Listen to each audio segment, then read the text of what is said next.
নমস্কাৰ সকলোকে স্বাগতম জনাইছো অন্য এক নতুন ভিডিঅ'ত যিসমূহ ছাত্ৰ ছাত্ৰীয়ে এইবাৰ ডক্টৰ বাণীকান্ত কাকতি এৱাৰ্ড পাব অৰ্থাৎ 2025 বৰ্ষত যিসমূহ ছাত্ৰ ছাত্ৰীয়ে ডক্টৰ বাণীকান্ত এৱাৰ্ড পাব অৰ্থাৎ স্কুটি পাব সিহঁতৰ ডকুমেণ্ট ভেৰিফিকেশ্যন কৰিব লাগিব ডকুমেণ্ট ভেৰিফিকেশ্যনত কি ডকুমেণ্টছ লগত লৈ যাব এইটো ভিডিঅ'ত আলোচনা কৰিম ভিডিঅ'টো শেষলৈকে চাব যদি আপোনালোকে মিছ কৰি যায় তেনে ক্ষেত্ৰত কিন্তু হয়তো আপোনালোকে বহুত কেইটা ইম্পৰ্টেণ্ট কথা মিছ কৰি যাব সেয়েহে ভিডিঅ'টো শেষলৈ চাব আপোনালোকক কেইখনমান নটিফিকেশ্যন দেখুৱাম তাৰ আগত আপোনালোকক কৈ দিওঁ যে কি যোগ্যতা থাকিলে আপোনালোকে স্কুটি পাব হয়তো আপোনালোকে জানে তথাপিও আকৌ এবাৰ খৰকৈ শুনাই দিছোঁ আপোনালোকৰ মিনিমাম 80% থাকিব লাগিব হায়াৰ ছেকেণ্ডেৰীৰ ফাইনেল এক্সামত 2025 বৰ্ষত কিন্তু যিসমূহ ছাত্ৰ ছাত্ৰীয়ে বেটাৰমেণ্টৰ কাৰণে দিছে বা আকৌ এপেয়াৰ কৰিছে তেনে ক্ষেত্ৰত কিন্তু সেই ছাত্ৰ ছাত্ৰীয়ে স্কুটি নাপায় ছাত্ৰ ছাত্ৰীসকল অসমৰ স্থায়ী বাসিন্দা হ'ব লাগিব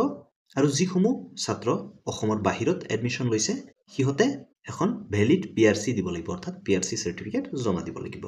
তে এইখিনি হল যোগ্যতা আপোনালোকক এতিয়া কওঁ যে আপোনালোকে যেতিয়া ডকুমেণ্ট ভেৰিফিকেশ্যনৰ কাৰণে যাব কি ডকুমেণ্টছ লগত লৈ যাব সাধাৰণতে আপোনাৰ হায়াৰ ছেকেণ্ডেৰীৰ পাছ সাৰ্টিফিকেট আৰু মাৰ্কশ্বিটখন লগত লৈ যাব আৰু দ্বিতীয়তে ৰেজিষ্ট্ৰেশ্যন সাৰ্টিফিকেটখন লগত লৈ যাব হায়াৰ ছেকেণ্ডেৰীৰ যিখন ৰেজিষ্ট্ৰেশ্যন সাৰ্টিফিকেট হয় সেইখন লগত লৈ যাব any government recognise identity and address proof হয়তো আপোনাৰ আধাৰ কাৰ্ড হ'ব পাৰে নতুবা আপোনাৰ পেন কাৰ্ড হ'ব পাৰে নতুবা আপোনাৰ ভোটাৰ আইডি হ'ব পাৰে 4 নম্বৰতে আপোনাৰ এডমিশ্যনৰ receipt registration certificate identity card of current institution আপুনি বৰ্তমানে যোনখন কলেজত বা যোনখন ইউনিভাৰ্চিটিতে পঢ়ি আছে তাৰ এডমিশ্যনৰ ৰিচিপ্ট নতুবা আপোনাৰ ৰেজিষ্ট্ৰেশ্যন সাৰ্টিফিকেট নতুবা আইডেন্টিটি কাৰ্ড লগত লৈ যাব লাগিব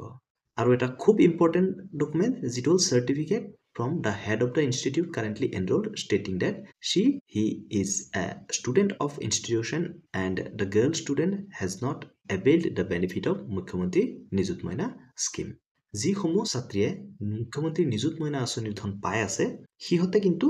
এখন সেলফ ডিক্লেৰেশ্যন দিব লাগিব সেইটো কোড পাব আপোনালোকক কৈ আছো এতিয়া আপোনালোকক দেখুৱাই দিও কেইটামান নোটিছ প্ৰথমতে আপোনালোকক দেখুৱাই দিও কোকৰাঝাৰ ইউনিভাৰ্চিটিৰ নোটিছটো তো ইয়াত কি ডকুমেণ্ট বিচাৰিছে আপোনালোকক দেখুৱাই দিও যে ইয়াত হায়াৰ ছেকেণ্ডেৰীৰ মাৰ্কশ্বিট বিচাৰিছে পাছ সাৰ্টিফিকেট বিচাৰিছে তাৰে লগতে এখন appreciation certificate from the head of the institute last attended এখন এপ্ৰিচিয়েশ্যন সাৰ্টিফিকেট লাগিব য'ৰ পৰা আপোনালোকে পাছ কৰিছে অৰ্থাৎ আপোনালোকে হায়াৰ ছেকেণ্ডেৰী য'ত পঢ়িছিলে তাৰ প্ৰিন্সিপালৰ এখন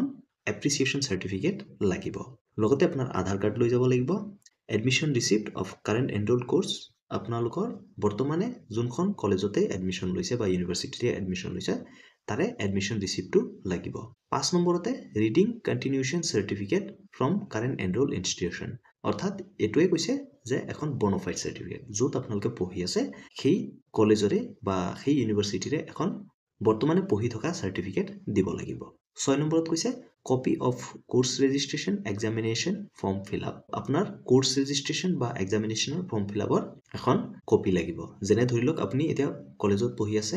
এক্সাম্পল হিচাপে যদি আপুনি গুৱাহাটী ইউনিভাৰ্চিটিত পঢ়ি আছে বা গুৱাহাটী ইউনিভাৰ্চিটিৰ আন্ডাৰৰ কোনোবা এখন কলেজত পঢ়ি আছে তেনে ক্ষেত্ৰত আপোনালোকে হয়তো কোৰ্স ৰেজিষ্ট্ৰেশ্যন কৰিছে বা এক্সামিনেশ্যনৰ ফৰ্ম ফিল আপ কৰিছে সেই কপি এটা আপোনালোকে লগত লৈ যাব লাগিব আৰু 7 নম্বৰতে কৈছে PRC for student studying outside Assam তো যিসমূহ ছাত্ৰ ছাত্ৰী হায়াৰ ছেকেণ্ডেৰী পাছ কৰি অসমৰ বাহিৰত পঢ়িব গৈছে সেই ছাত্ৰ ছাত্ৰীসমূহে এখন পিআৰসি দিব লাগিব আৰু 8 নম্বৰত কৈছে যে ডিক্লেৰেশ্যন আন্ডাৰটেকিং অফ নট এভেইলিং মুখ্যমন্ত্ৰী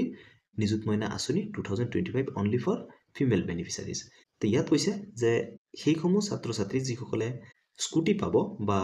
80%ৰ ওপৰত পাইছে সেই ছাত্ৰীসকলে এখন ডিক্লেৰেশ্যন বা আন্ডাৰটেকিং সাৰ্টিফিকেট দিব লাগিব য'ত লিখা থাকিব যে আপুনি কোনো মুখ্যমন্ত্ৰীৰ নিযুত মইনা আঁচনিৰ ধন নাপায় বা আপুনি লৈ থকা নাই ইয়াত এটা ইম্পৰ্টেণ্ট নোট দিছে যে further all the eligible beneficiaries are requested to ensure that they carry all the above mention documents for verification incomplete documentation may lead to disqualification যদি এই ডকুমেণ্টছ কেইটা আপোনালোকে নিদিয়ে তেনে ক্ষেত্ৰত আপোনালোকে ডিছকুৱালিফাই হৈ যাব এই ক্ষেত্ৰত মই আৰু কেইটামান নোটিছ আপোনালোকক দেখুৱাই দিওঁ কাৰণ বেলেগ বেলেগ কলেজে বেলেগ বেলেগ ডকুমেণ্টছ বিচাৰিছে ভেৰিফিকেশ্যনৰ কাৰণে এতিয়া আপোনালোকক ছয়গাঁও কলেজৰ যি নোটিছ হয় সেইটো আপোনালোকক দেখুৱাইছোঁ তাত কি বিচাৰিছে হায়াৰ ছেকেণ্ডেৰীৰ এডমিট কাৰ্ড বিচাৰিছে 2 কপি অৰ্থাৎ জেৰক্স কপি তাৰপিছত হায়াৰ ছেকেণ্ডেৰী ৰেজিষ্ট্ৰেশ্যন সাৰ্টিফিকেট বিচাৰিছে 2 কপি জেৰক্স 3 নম্বৰত higher secondary pass certificate 2 copy Xerox 4 নম্বৰত হায়াৰ ছেকেণ্ডেৰী পাছ সাৰ্টিফিকেট অৰ ক্যাৰেক্টাৰ সাৰ্টিফিকেট 2 কপি জেৰক্স 5 নম্বৰতে আপোনাৰ পেন কাৰ্ড জেৰক্স যদি পেন কাৰ্ড নাই আপোনালোকে বেলেগ ডকুমেণ্টছো দিব পাৰে গভৰ্ণমেণ্ট ডকুমেণ্টছ বেনিফিচিয়াৰী আধাৰ আৰু ভোটাৰ আইডি 2 কপি বেনিফিচিয়াৰীৰ আধাৰ বা ভোটাৰ আইডি 2 কপি জেৰক্স দিব 7 নম্বৰত কৈছে if beneficiary don't have his own Aadhaar voter ID then parents Aadhaar আৰু ভোটাৰ আইডি 2 কপি যদি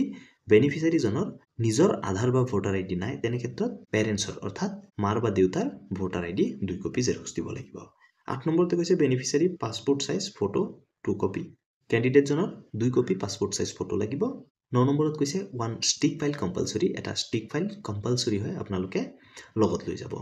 আপোনালোকক আকৌ এবাৰ কৈ দিওঁ যে কলেজ অনুযায়ী ডকুমেণ্টছ কেইটা অকমান বেলেগ হ'ব পাৰে কিন্তু মুখ্য যিকেইটা ডকুমেণ্টছ আছে মই সেইকেইটা আপোনালোকক কৈ দিম 10 নম্বৰত কৈছে along with these documents fill the student beneficiary detail declaration form and attach it along with the document keep the above documents ready student এখন declaration form fill up কৰিব লাগিব আৰু এটো জমা দিব লাগিব অৰ্থাৎ ইয়াৰ লগত এই ডকুমেণ্টছ কেইটাৰ লগত দিব লাগিব 11 নম্বৰত কৈছে the beneficiary of the Dr. Banikanta Kakuti merit award under Pragyan Bharati scheme shall not be eligible for মুখ্যমন্ত্ৰী নিযুত মইনা scheme মুখ্যমন্ত্ৰী নিযুত মইনা আঁচনিৰ কাৰণে যিসমূহ ছাত্ৰীয়ে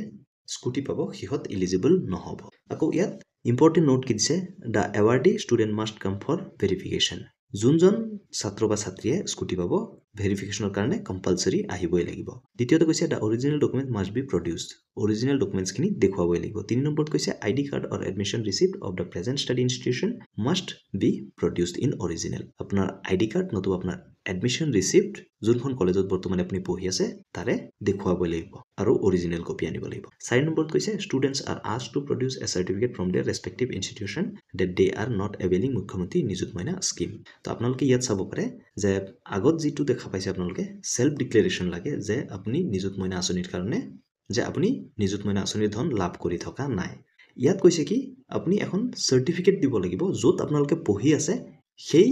শিক্ষানুষ্ঠানৰ পৰা এখন সাৰ্টিফিকেট আপুনি আনি দিব লাগিব যে আপুনি নিযুত মইনা আঁচনিৰ ধন পোৱা নাই সেহে কৈছো আপোনালোকৰ ডকুমেণ্টছ কলেজসমূহৰ ওপৰত ভিত্তি কৰি অকমান বেলেগ বেলেগ হ'ব পাৰে আৰু একেবাৰে শেষত আপোনালোকক দেখুৱাইছো ডিকেডি কলেজ দেৰগাঁৱৰ তো ইয়াত কি ডকুমেণ্টছ বিচাৰিছে আপোনালোকক দেখুৱাই দিও এক নম্বৰতে ৰেজিষ্ট্ৰেচন সাৰ্টিফিকেট হায়াৰ সেকেন্ডাৰীৰ দ্বিতীয়তে হায়াৰ সেকেন্ডাৰী পাছ সাৰ্টিফিকেট তৃতীয়তে হায়াৰ সেকেন্ডাৰী মাৰ্কশিট চতুৰ্থতে আপোনাৰ proof of continuous study certificate of institution now studying য'ত আপোনালোকে পঢ়ি আছে সেই কলেজৰ পৰা এখন সাৰ্টিফিকেট আনিব লাগিব আপোনালোকে সেই কলেজত যাব গৈ ক'ব ডেফিনেটলি আপোনালোকক এখন বনফাইড সাৰ্টিফিকেট দি দিব